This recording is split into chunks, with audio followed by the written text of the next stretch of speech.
राजू का व्यवहार मेरे साथ इस कदर बदल चुका था कि मुझे यह डर लगने लगा था कि कहीं वह मुझे छोड़ ही ना दे। जितनी मोहब्बत मैंने राजू से की थी, मैं तो उसके बगैर मर जाती, लेकिन वह मेरा पति होकर भी मुझे अपने करीब नहीं आने देता था। मुझसे यूं दूर भागता जैसे मैं कोई अछूत हूँ, और मैं उसकी संगत के लिए तड़पा करती थी। मेरा जी चाहता मैं राजू के सीने से लगकर सो, वह मुझे अपनी बाहों के घेरे में लेकर मुझे अपनी मोहब्बत से तर कर दे। मुझे रातों को नींद नहीं आती थी। आज रात भी ऐसा ही हुआ था। मैं जैसे ही राजू के करीब आई तो जो कुछ भी उसने मेरे साथ क्या मैं सोच भी नहीं सकती थी। कहने लगा, बहुत गर्मी है, तुम्हारे अंदर आओ, तुम्हारी गर्मी निकालता हूँ। यह कहकर उसने मेरे साथ आज रात बहुत तेज बारिश हो रही थी और मुझे शुरू से ही बारिश से बहुत डर लगता था। बादलों की तेज गरज से मेरा दिल कांप जाता था। राजवीर सामने सोफे पर सो रहा था और मुझे अकेले बेड पर नींद नहीं आ रही थी, और उस पर सितम यह कि लाइट भी जा चुकी थी। सामने आंगन में खुलने वाली खिड़की से आसमान पर चमकने वाली बिजली की रोशनी जब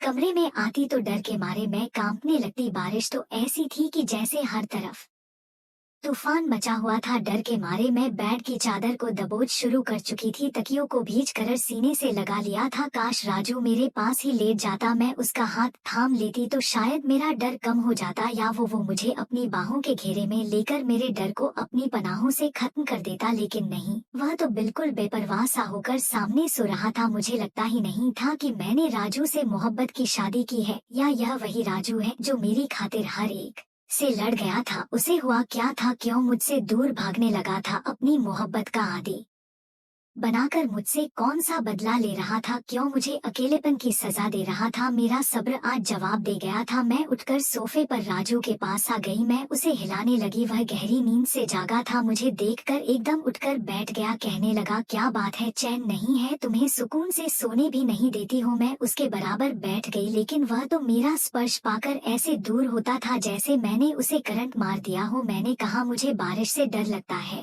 राजू मेरी बात सुनकर बहुत ही बेजार से मुझे देखने लगा। कहने लगा, तो मैं क्या करूं? बारिश को रोकना तो मेरे बस में नहीं है। मैंने कहा, लेकिन मेरे पास बेड ला तो सकते हो? मेरी बात सुनकर कहने लगा, नहीं लेट सकता, उठो मेरे पास से और जाकर बेडो जाओ, वरना मैं इस कमरे से भी बाहर चला जाऊंगा। मैंने कहा, तुम्हें हुआ क्या है? क्यों मुझसे दूर भागते हो? क्यों मुझे इस वक्त तुम्हारी जरूरत है? मुझे पनाहों में ले लो, मुझे अपने सीने से लगा लो। मैं कब से तुम्हारे लिए तड़प रही हूँ, और अब जब तुम 1 साल बाद घर आए हो तो तुम मेरे करीब क्यों नहीं आते हो? पहले तो तुम्हारा मेरे बिन एक दिन नहीं कटता था, और अब 1 साल बाद आए हो और एक बार भी मेरे करीब नहीं आए। मेरी बात सुनकर कहने लगा, मुझे तुम बहुत बुरी लगने लगी हो, क्योंकि तुम्हारी खातिर मेरे माँ बाप मुझे छोड़कर चले गए हैं। जैसे तुमने उन्हें मुझसे दूर कर दिया, मैं उनके लिए तरसता हूँ, वैसे ही अब तुम मेरे लिए तरसोगी, पल पल मेरी मोहब्बत के लिए तरसोगी। मैंने कहा, मेरा क्या दोष है? मैं नहीं चाहती थी यह सब कुछ हो। तुम्हारे माँ बाप तुमसे रूठ जाए, तुम अच्छी तरह से जानते हो मैं तुमसे कितनी मोहब्बत करती हूँ। वह कहने लगा, तुम्हारी मोहब्बत ही तो ले डूबी है मुझे। तुम्हारी मोहब्बत ने मुझे मेरे अपनों से दूर कर दिया। तुम्हारी मोहब्बत ने मुझे बर्बाद करके रख दिया। मुझे कहीं का नहीं छोड़ा। तुम मुझे छोड़कर चली क्यों नहीं जाती हो? वह इस कदर गुस्से से बोला कि मैं कांप के रह गई। फिर मुझे बाजू से पकड़कर खड़ा हो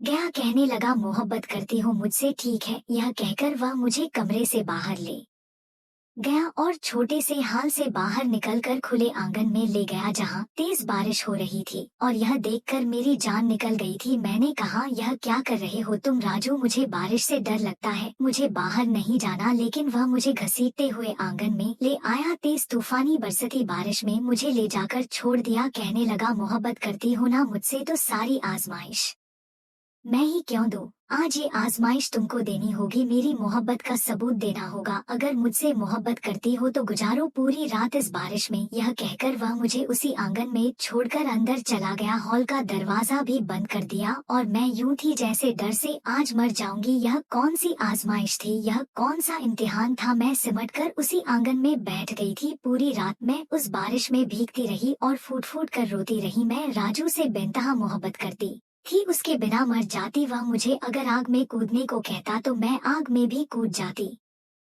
यह तो बस बारिश थी। मैं सोचने लगी कि मैंने राजू से मोहब्बत ही तो की थी, मैंने ऐसा भी किया, छीन लिया उससे, तब तो वह भी मेरी खातिर सब कुछ करने को तैयार था। लेकिन अब इल्जाम सिर्फ मुझ पर क्यों? यह सिलसिला उस समय शुरू हुआ था जब से वह अमेरिका गया था, वरना इससे पहले तो सब कुछ ठीक चल रहा था। मुझे याद आने लगा कि उस दिन भी मेरी नजर घड़ी की सुइयों की तरफ थी। रात का 1 बज रहा था और मुझे राजू की वीडियो कॉल का इंतजार था, जो रात के 2 बजे मुझे वीडियो कॉल किया करता था। वह परदेश में नौकरी करता था, इसलिए शादी के बस कुछ महीने बाद ही उसे मजबूरन अपने जॉब के सिलसिले में अमेरिका जाना पड़ा। लेकिन वह रेगुलर मुझे रात को 2 बजे वीडियो कॉल पर बात करता था। हम पूरा 1 घंटा एक दूसरे से जी भर कर बातें करते थे, क्योंकि मैं जानती थी कि मेरे पति ने 1 साल से पहले वापस नहीं लौटना। लेकिन आज तो मेरे इंतजार की घड़ियां लंबी होने लगी थी। काफी देर हो चुकी थी लेकिन राजू की कोई कॉल नहीं आ रही थी। कई बार मैंने उसे कॉल की लेकिन दूसरी तीसरी बेल पर वह कॉल काट देता था। मैंने उसे, अरे तुम तो परदेश जाकर बड़े ही बेशर्म हो गए हो, मैं तुम्हारी पत्नी हूँ और कहीं भागी नहीं जा रही। जब तुम घर वापस आओगे तो मैं तुम्हारी सारी फरमाइश तुम्हारी बाहों में पूरी करूंगी। इस तरह वीडियो कॉल पर नहीं। मैंने तो उस समय यह शायद मजाक में कहा था, मैं उसे नखरा दिखाना चाहती थी, लेकिन मुझे क्या पता था कि वह मुझसे सच में नाराज हो जाएगा। 2 दिन तक राजू की कोई कॉल नहीं आई। मैं बेहद परेशान होकर रह गई थी। बार बार उसे मैसेज कर चुकी थी, माफी भी मैसेज करके मांग चुकी थी, लेकिन वह था कि फोन करने को तैयार ना था। 2 दिन बाद रात 2 बजे उसका मैसेज आया था कि मैं 2 दिन से बुखार में पड़ा हूँ, इसलिए तुम्हें कॉल नहीं कर सका। यह सुनकर तो मैं और भी ज्यादा परेशान हो गई। मैंने कहा, तुम्हें क्या हुआ है राजू? वीडियो कॉल करो, मुझसे बात करो, मैं तुम्हें देखना चाहती हूँ। कहने लगा, वानी बुखार की वजह से हिम्मत नहीं हो रही, प्लीज मुझे 2-4 दिन आराम करने दो, मैं तुमसे फिर बाद में बात कर लूंगा। यह कहकर उसने उसके बाद तो मुझे मैसेज का जवाब भी नहीं दिया। मेरे यह 2-4 दिन जिस तरह से गुजरे थे मैं ही जानती थी। मेरी और राजू की लव मैरिज हुई थी, हमारी फपर दोस्ती हुई और फिर मैसेंजर में हमारी बातचीत की शुरुआत हुई थी। वहीं हमने एक दूसरे को अपनी तस्वीर भेज दी थी। उसके बाद राजू ने अपने घर वालों से मेरे रिश्ते के लिए कहा। पहला फसाद तो यहीं से शुरू हुआ था, क्योंकि उन्होंने साफ इनकार कर दिया। राजू की माँ कहने लगी, मैं तुम्हारी शादी किसी भी आवारा लड़की से नहीं कर सकती, वो कहने लगी, और दूसरी मुझे खुद से अलग कर दिया। कहने लगा, रानी यह क्या हरकत है, लोग देख रहे हैं। मुझे राजू का यह व्यवहार बहुत अजीब लगा था। उसे बिल्कुल भी एहसास नहीं था कि 1 साल मैंने उसके बगैर कैसे गुजारा है। उसे लोगों की परवाह थी, मेरी नहीं। जैसे ही मैं घर पर आई तो राजू वहाँ भी चुप चुप सा था। मैंने कहा, क्या हुआ है तुम्हें? कहने लगा, कुछ नहीं, बस भूख लग रही है। मैंने उसकी पसंद की बहुत सारी डिशेज बनाई थी, लेकिन उसने खाना उतने मन से नहीं खाया था जैसे वह पहले खाता था। खाने के बीच भी वह मेरी बातें बहुत ही गायब दिमागी से सुन रहा था, मेरी बातों का बस होहा में जवाब दे रहा था। मैं उसके अजनबी से व्यवहार से परेशान होने लगी। मैंने कहा, राजू क्या बात है, तुम मुझसे ठीक से बात नहीं कर रहे हो? वह कहने लगा कि तुम जानती हो मैं वापस क्यों आया हूँ। मैंने कहा, क्यों? राजू कहने लगा, मुझे अमेरिका की नौकरी से निकाल दिया गया है और मेरे पास कोई पैसा जमा नहीं हो सका। मैं उसकी उदासी की वजह समझी थी। मैंने कहा, तुम परेशान मत हो, तुम्हारे भेजे गए सारे पैसे मैंने संभाल कर रखे हुए हैं, कोई भी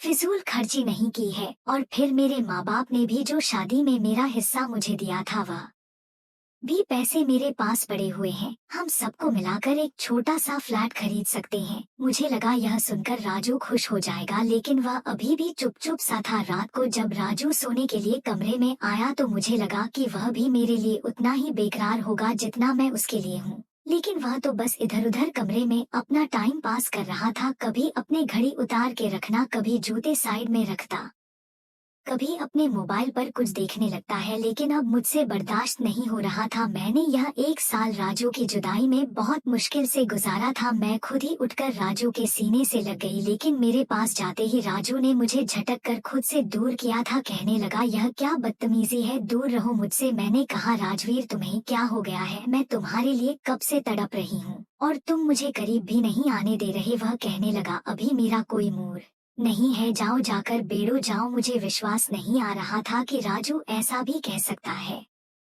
अमेरिका जाने से पहले वह भी रात को मुझसे चिपक कर नहीं सोता था, उसे नींद ही नहीं आती थी और आज वह मुझसे कह रहा था कि मेरे करीब मत आओ। मेरी आंखों में आंसू आ गए, लेकिन फिर मैंने यह सोचकर खुद को समझा लिया कि शायद राजू परेशान है अपनी नौकरी की वजह से, इसलिए मैं चुपचाप बेड पर जाकर सो गई। राजू ने अपना तकिया उठाया और सोफे पर लेट गया और फिर अब ऐसा ही होने लगा, वह धीरे धीरे मुझसे दूर रहने लगा था। मैंने अपने माँ बाप से अपने पैसों का जिक्र कर दिया। मेरे पापा की कुछ प्रॉपर्टीज भी थी, हम 3 बहनें थे। मेरे पापा ने अपनी यादा में से मेरा हिस्सा निकाल कर भी मेरे नाम कर दिया। उन्होंने मुझे इतने पैसे दे दिए कि मैंने एक छोटा सा घर खरीद लिया। मैं समझी कि अब राजू खुश रहने लगेगा और मेरे साथ एक खुशगवार जिंदगी गुजारे गया, लेकिन वह जब से आया था मुझसे कतरा रहा था, मेरे करीब नहीं आता था। मुझे लग रहा था कि जैसे बात कुछ और ही है, वह मुझसे कुछ छुपाने की कोशिश कर रहा है। शायद उसे अपने माँ बाप की नाराजगी का एहसास है और यह बात सही निकली थी। एक बार मैं राजू के करीब आने लगी तो उसने मुझे दूर झटक दिया, कहने लगा पीछे रहो मुझसे, तुम्हारी वजह से मेरे माँ बाप मुझसे छिन गए हैं। मुझे तुमसे की गई मोहब्बत पर अफसोस हो रहा है, मुझे अपनी माँ की याद आती है। तुम्हारी वजह से मैं इस छोटे से घर में रहने पर मजबूर हूँ। मेरी करोड़ों की ज्यादा मुझसे छीन गई है और मेरे माँ बाप ने सिर्फ तुम्हारी वजह से मुझे बेदखल कर दिया। दूसरे देश में भी मैंने धक्के खाकर देख लिए, पैसा कमाना कोई आसान काम नहीं है। तुम्हारी वजह से मैं बहुत बड़ी मुश्किलों में फंस कर रह गया हूँ। मुझे समझ नहीं आ रहा कि वह मुझसे इस तरह की बात कर सकता था। उसमें मेरा तो कोई दोष ना था। उसे चाहिए था कि वह अपने माँ बाप को राजी करता या फिर मुझसे दोस्ती की शुरुआत ही ना करता। मैंने भी तो अपने माँ बाप को मनाया था और शादी करके अपने माँ बाप की मर्जी से उसके साथ इस घर में रह रही थी। मैंने कहा कि ठीक है, तुम मुझे सऊदीया ले जाओ, मैं तुम्हारे माँ बाप के पाँव बजाऊंगी, उनके हाथ जोड़कर उनसे माफी मांग लूंगी, उनके विनती करूंगी, उन्हें मनाने की कोशिश करूंगी और तुम देखना मैं उन्हें मना लूंगी। लेकिन तुम मेरे साथ ऐसा व्यवहार मत करो, मैं तुम्हारा ऐसा व्यवहार सह नहीं सकती। मैं तुमसे बहुत मोहब्बत करती हूँ। और यह सच था, मैं राजवीर की बेरुखी बर्दाश्त नहीं कर सकती थी क्योंकि मैंने उसे बेथा मोहब्बत की थी। राजू कहने लगा जब तक मेरे माँ बाप मुझसे राजी नहीं हो जाते मैं तुमसे अपना व्यवहार नहीं बदल सकता और प्लीज तुम मुझसे यह चिपकने की कोशिश मत किया करो, मुझे घिना है तुमसे। राजू की यह बातें सुनकर मैं तड़प गई थी, मैं दिमागी तौर पर परेशान हो चुकी थी। वह कहने लगा भगवान के लिए मुझसे दूर रहा करो, मेरे पास आने की कोशिश मत किया करो। जब भी तुम मेरे करीब आने की कोशिश करती हो मुझे अपने माँ बाप याद आने लगते हैं। उसकी बात सुनकर मैं बुरी तरह से हर्ट हुई थी। अब वह मेरा पहले की तरह ख्याल नहीं रखता था, उसे मेरी परवाह नहीं रही थी। बस सुबह उठते ही अपने काम के लिए चला जाता, शाम को वापस आता तो खाना खाकर फिर बाहर दोस्तों में चला जाता। रात को 1 बजे कभी 2 बजे घर आता और तकिया उठाकर सोफे पर लेट जाता। जब से वह कंडा से वापस आया था उसका ऐसा ही व्यवहार था। मैंने सोचा कि राजू से कहती हूँ, वह मुझे अपने माँ बाप का फोन नंबर ही दे दे, उनसे बात करके देखती हूँ। लेकिन वह फोन नंबर देने के लिए भी तैयार ना था। एक रात तेज बारिश हुई तो राजू ने मुझे आंगन में खड़ा कर दिया, मुझे मेरी मोहब्बत की सजा देने लगा। बारिश में बहुत ज्यादा डरती थी लेकिन मैं फिर भी बारिश में खड़ी रही और फिर